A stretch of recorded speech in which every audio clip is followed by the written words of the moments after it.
A palavra de Deus é escudo e abrigo, firme fundamento, verdade e abrigo, é lâmpada aos pés, caminho de paz. Então, tá minha colinha aqui. Nós vamos hoje falar sobre os capítulos de número 7, capítulo de número 8 e o capítulo de número 9 de Gênesis. Você sabia que Gênesis não é o primeiro livro da Bíblia? Não. O primeiro livro da Bíblia é Jó.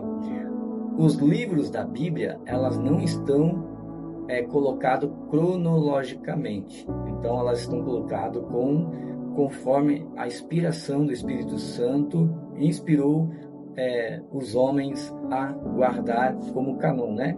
A Bíblia ela foi escrita por 40 homens em 40 tempos diferentes. Então é impossível uma coisa conectar com a outra, só milagre de Deus, né? Então a Bíblia é composta. Pastor, como é que eu posso confiar na Bíblia se a Bíblia foi escrita por homens? Porque primeiro a Bíblia foi escrita por homens, inspirado pelo Espírito Santo, e 2, não tem como Deus descer aqui e jogar a Bíblia na tua cabeça, né? Alguém teria que escrever, né? E existe 5.600 cópias da Bíblia original do hebraico e do grego em Israel. Então a Bíblia ela não tem como ser manipulada, tá? Porque ela ainda existe os textos originais que foi encontrado durante o século, e uma cópia da outra durante o século era igual exatamente à primeira cópia, a primeira original encontrada. Então, de todas as cópias, de 5.600 cópias que foi achada por arqueólogos dentro desses séculos todos, tem cópias que tem 2 séculos, 3 séculos, 4 séculos de distância uma da outra.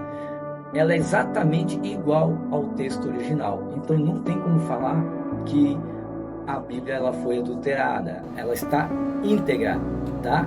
E a palavra é a palavra de Deus. Então, Gênesis capítulo 7, 8 e 9. Vamos trazer o resumo, né? Se você, pastor, eu perdi, eu comecei hoje. Se você entrar no YouTube, você vai escrever lá, sabe aquele Azinho assim? Igreja IAREC. Lá no canal da Igreja IAREC, vai estar lá no canal já o resumo do livro 1, 2, 3, do capítulo 1, 2, 3, 3, 4, 5, 6 e também esse aqui. Porque depois daqui eu vou editar e vou colocar editadinho, bonitinho, até com vinheta, tudo certinho lá no YouTube. Então, se você perdeu o resumo dos outros capítulos anteriores, é só entrar lá no canal da Igreja IAREC que está lá prontinho para você. Vamos lá então? Gênesis capítulo 7 vai falar sobre o dilúvio e o julgamento, né? A entrada da arca. Deus ordena que Noé e sua família, que são 8 pessoas, e casais de todos os animais, são 7 casais dos puros, um par dos impuros, entre na arca da aliança. Segunda característica do capítulo 7, que foi dito, o juízo. 7 dias após entrarem, as fontes do grande abismo romperam-se e as janelas do céu se abriram. Ou seja, não foi só a chuva que acabou com a terra, querido. A Bíblia vai narrar lá no capítulo 7 que as fontes do abismo romperam-se. Então houve inundação de baixo para cima e veio água de cima também. Então não foi só chuva, foi literalmente as fontes da terra que foram abertas, né? E já foi cientificamente comprovado que existe mais águas no fundo do solo na terra do que na superfície dela. Olha como a Bíblia está certa mais uma vez, né? Terceiro ponto do capítulo 7, a destruição. Choveu durante 40 dias e 40 noites. As águas cobriram as mais altas montanhas e todo ser vivo sobre a face da terra morreu, restando apenas quem estava na arca. Só uma curiosidade aqui, você sabia que a porta da arca ela não tinha tramela? Ela não tinha tramela, ela não tinha tranca.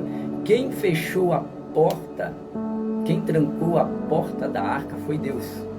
Porque se Noé tivesse a chave da porta da arca, com certeza na hora que seus familiares, os que zombaram dele, da sua família, foram bater lá para não morrer afogado, Noé, por misericórdia, teria aberto. Porque imagina, querido, a água subindo e o povo batendo do lado de fora, querendo entrar para ser salvo.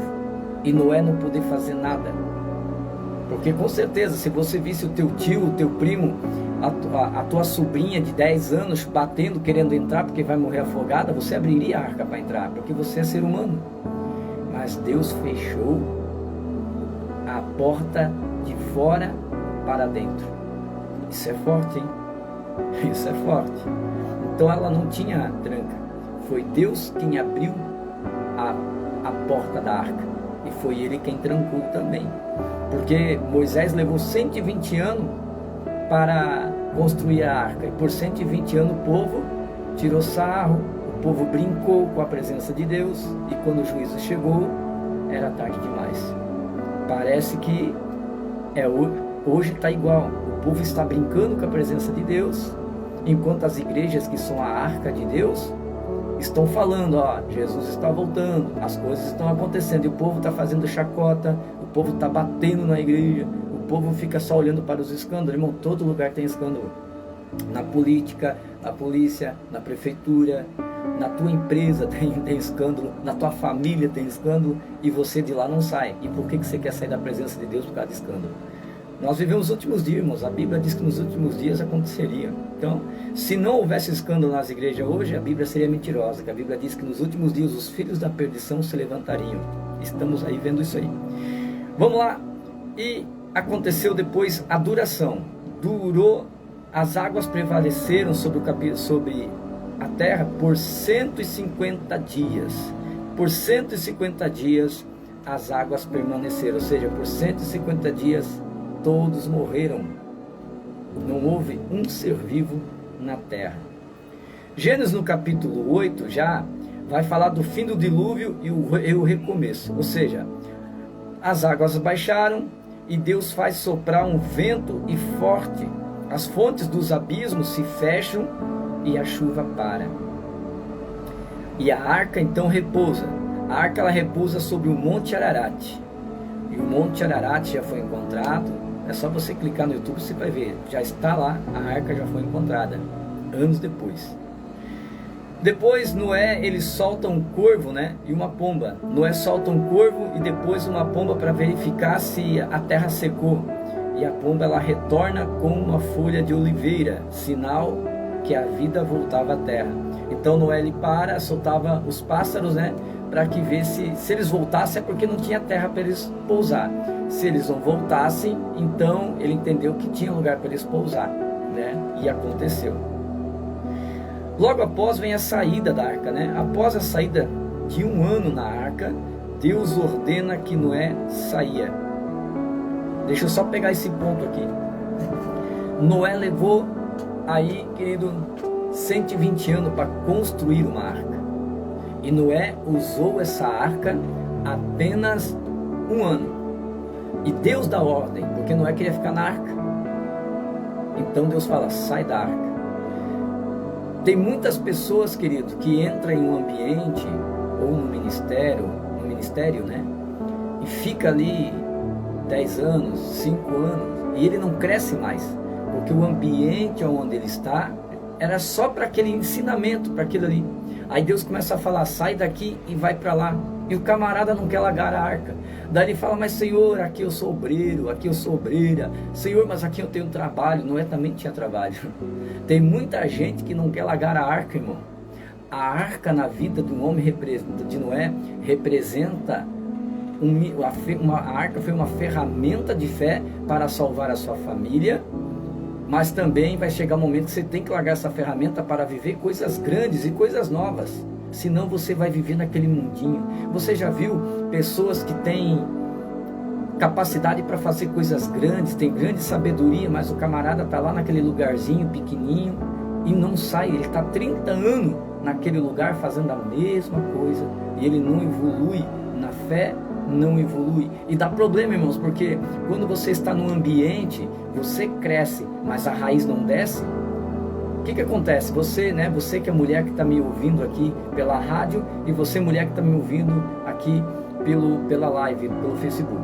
Se eu tenho uma planta e ela começa a crescer, só que o vaso é pequeno, o que vai acontecer com ela? A raiz não vai ter profundidade, logo a planta vai o quê? Morrer. Então tem muita gente morrendo em lugares pequenos, porque não que o lugar seja pequeno, mas aquele ambiente já se tornou pequeno para ele. Aí vai dar problema com família, vai dar problema existencial com ele, com a sua casa. Essa pessoa vai começar a desanimar, porque é sempre a mesmice, a mesma coisa, não muda, não muda, não muda. Por quê? Porque essa pessoa está criando raiz, mas o ambiente onde ele está não cresce. Então, Noé naquele momento, ele queria ficar ali, o Senhor falou, não, vai multiplicar, sai da arca. Então o Senhor, literalmente, ele vai ter um tempo que você vai crescer num lugar, mas você não vai ficar ali para sempre.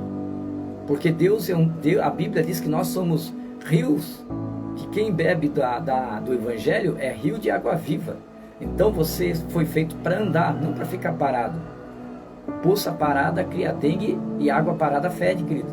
Fica doente, cria parasita. Deus nos chamou para ser um rio. Então, a partir do momento que eu não cresço mais aqui, eu tenho que transbordar para outro lado para gerar vida em mim. Assim foi comigo no meu ministério. Se eu não crescesse, se eu ficasse parado onde eu estava, eu estaria até hoje no mesmo lugar, cuidando das mesmas pessoas, cuidando dos mesmos pecados, e tudo que eu vivi até aqui, eu não teria vivido. O sobrenatural, os milagres que eu tenho visto, a grandeza da adoração, eu não tinha conhecido pessoas novas. Eu estaria naquele mundinho ali com os meus olhos fechados, achando que assim tá bom. Não, Deus tem coisas maiores para mim e para você. Então, Deus está falando, larga a arca. É tempo de mudança, é tempo de crescer. Então, larga as tuas ideias e começa a viver as ideias de Cristo. E quando, ainda no capítulo 8, quando Noé sai, ele prepara um altar. Então a primeira atitude de Noé é construir um altar e oferecer um holocausto a Deus. E Deus promete que nunca mais vai destruir a terra com águas. E estabelece a sucessão de dias e de noite, verão e inverno. Olha que interessante, até o capítulo 6 não existia estações. Não tinha estações. As estações como verão, primavera e inverno, Deus institui só depois do capítulo 6, lá no capítulo 7. Depois que Noé prepara um altar, ele oferece a Deus, Deus mexe com o equilíbrio da terra e ali é instituído as estações. Olha que tremendo, irmão, você sabia disso? Só aqui no 89.9, né? Eita glória! Então o inverno, as estações, depois de Noé é que existe então frio, calor e primavera e outono. E lá no capítulo 9 agora de Gênesis, já estamos terminando, vai falar sobre aliança. Olha que interessante aqui, nesse capítulo 9 aqui vai falar assim, Deus dá uma nova ordem. Deus diz, Deus abençoa Noé, seus filhos, ordenando que povoem a terra e estabelece o homem como senhor da criação, né?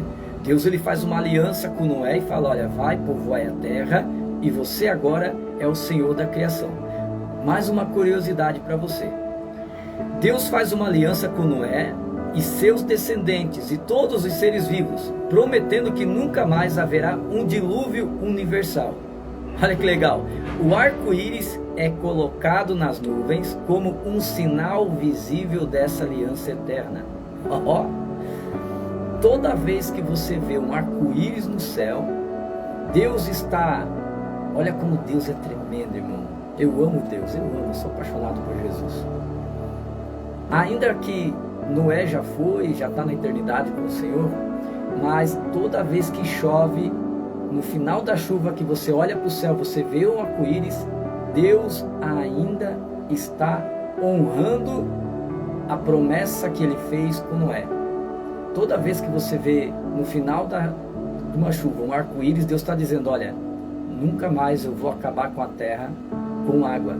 As pessoas não morrerão mais afogadas. O juízo não será mais por água. É por isso que as pessoas dizem assim: ainda bem, né? Algum brinco, ainda bem, porque não sei nadar. Mas o próximo juízo agora é com fogo, é pior que a água.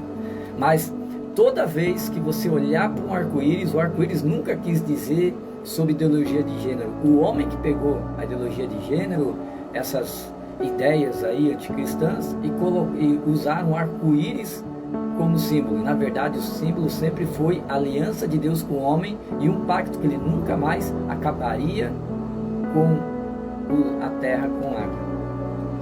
Depois a gente vai ver ainda no capítulo 9, né, mais uma vez, eu vou mostrar para você.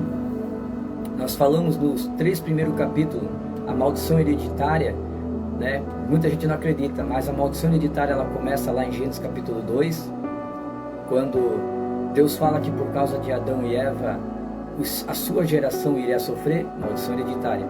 Depois, lá no capítulo 4 de Gênesis, a gente viu mais uma maldição hereditária, que vai dizer que a geração de Abel, de Sete, aliás, porque Abel morreu, né? A geração de Sete, que é o filho que veio depois de Abel, foi abençoada, e a geração de Caim foi amaldiçoada. Mais uma maldição hereditária. E agora nós vamos ver a maldição hereditária de novo. Olha o que acontece. Noé, ele planta uma vinha, fica bêbado, ele fica nu. Seu filho Cã vê a nudez e conta aos seus irmãos. Enquanto Sem, que é o nome do irmão do meio, e Jafé, que é o mais velho, cobre o pai com respeito. Então Noé amaldiçoa o seu filho Cã.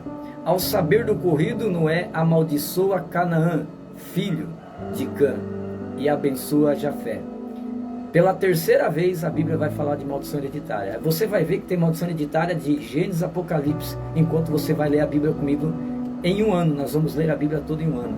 Então você vai ver que mais uma vez a maldição hereditária aparece na Bíblia. Então Noé fica bêbado, Cã, ele ri da cara da pessoa, do pai dele, tira sarro, e logo após, no final, ele amaldiçoa Cã, né? Você lembra, vamos só correr um pouquinho lá para frente, você lembra que quando o povo de Israel sai do Egito, eles vão para uma terra prometida. Qual é o nome da terra?